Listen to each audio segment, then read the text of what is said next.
The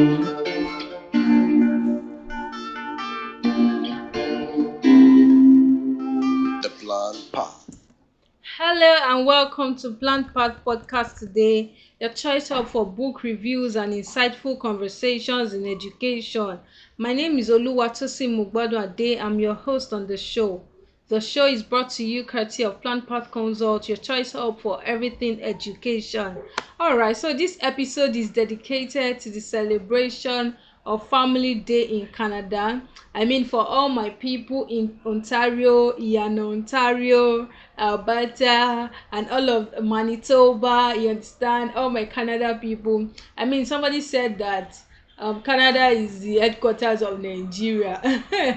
A lot of Nigerians, like youth, want to travel to Canada. All right, so let's go right into today's episode.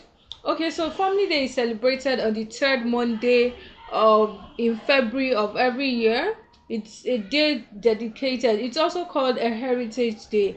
It's a day dedicated to spending time with family, celebrating family values, you understand, and close relationships and interactions in family. And one of the things that are being passed from families from age to age, generation to generation, is education. I mean, as the generations go by, a lot of families are getting more educated, more PhD holders and everything. It's such a good day to talk about today's topic.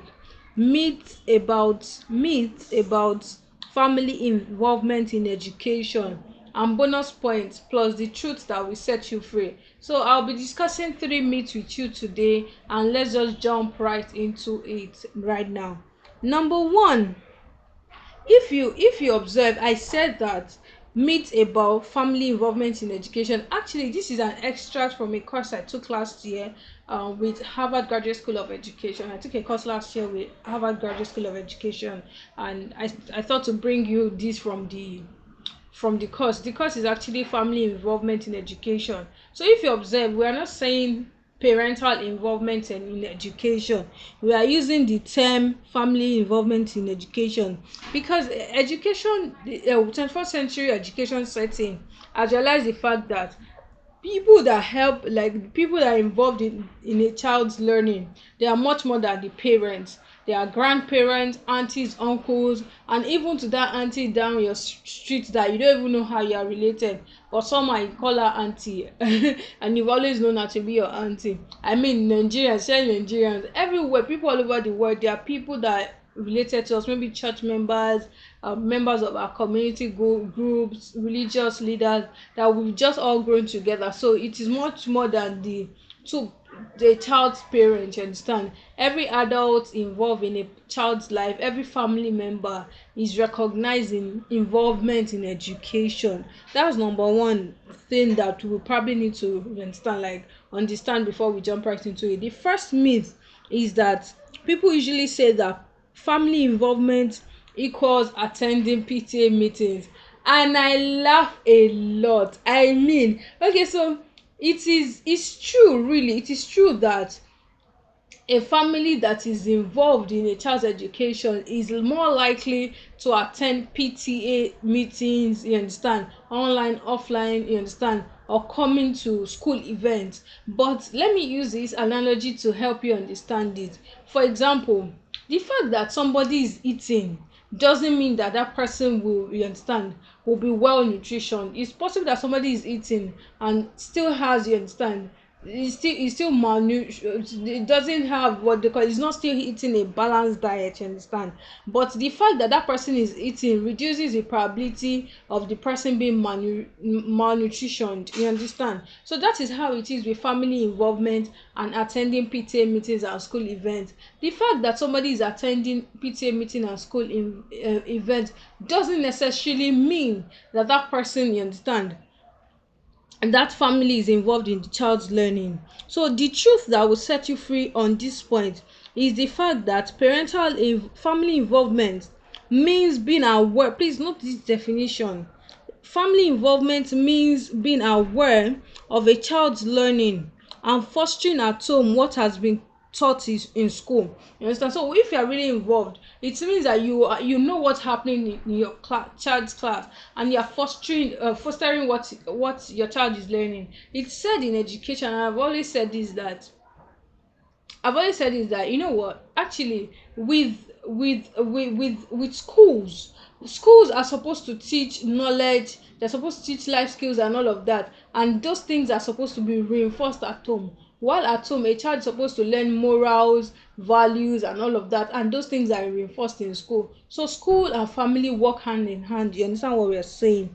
Okay, so the second myth about family involvement in education that I would like us to know is that people say that the high flyer kids do not need as much family involvement. Fam, you guys, that is a lie, a big lie. You know, there's a tendency, there's a tendency to say, oh, this child is doing well, high flyer, getting A's and everything, so as a parent, as a family, I don't need to be involved. That is not true. The truth of the matter, the truth that will set you free on this point, is the fact that all kids need their families to be actively involved in their learning. So aside the whole academics, you understand, academic achievement in school, a collaboration between home and school will help the development of character. You know, we already said that some things are supposed to be taught at home and reinforced in school, and some things are supposed to be taught in school and reinforced at home. So aside academics, a collaboration between home and school will help in the development of character, emotion, financial literacy, and other areas that school assessment may not reflect. You understand? Like we always say that the current assessment and evaluation tools in schools are very flawed, because there are some things that are not captured. So when home and school are interacting effectively, those things can be properly captured. You understand? Feedback here and there can help these things to be captured properly, appropriately. Okay, so another thing that we should note is that when there's good, you understand, good interaction between the family and the home, it helps the child in the long run. I watched TEDx one of those speeches. There was a lady that came to speak. She was like, she was doing so well in school, and her teachers were like tired of her. I know she was just always getting all the grades and everything. So one day her family just came to school. I think her parents and her siblings just came to see her in school, in high school, like maybe it was an open day or something. So when they came to see her, the teacher now recommended a program with Harvard for high flyer kids. So she did something like A levels and everything, and that helped her. Then she went to college after. You got that kind of thing. So when there's good interaction, teachers can also recommend. Parents can also say, oh, I observe that my child, you understand, this and everybody can work together. So it's very important that home and family, you understand, like there's a good collaboration between home and family. So you get that myth, and you get the truth that will set you free on that. Okay, this is a quick episode, and we'll be jumping right to the third myth about parental involvement in education. Let's go on a quick break. We'll be right back.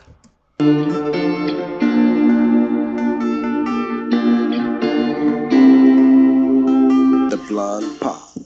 All right, welcome back. This is our episode on Family Day, and we are talking about three myths about family involvement in education. We've spoken about three myths already. Thanks for listening up to this point. Ensure you listen to other episodes, share with your friends, comment, and let us know the kind of book reviews and insightful conversations you'd like us to talk about. Okay, so the last myth about family involvement in education is that family involvement is one of. Okay, so a lot of people feel that, oh my god, once my child is in primary school, I can rest. Once my child is in secondary school, I can rest. Once my child is in college, I can rest. No way. We always say that parenting is not something you ever graduate from. In fact, you would even what they call it, you would even go to higher school. I mean, you graduate from being, you can never leave the school of parenting. You graduate from being a parent to a grandparent to a great grandparent and stuff like that. So don't even think that family involvement in education is one of. Never. It is continuous, although the kind of involvement that you would have with your child will change. I mean, if you're in primary school, for example, a very good example is this. So in primary school, you could give you could write notes. A teacher could write notes in the child's bag and give it to put in the bag, and the parents will look at the notes when the child gets home. But in secondary school, trust me, you are never going to do that.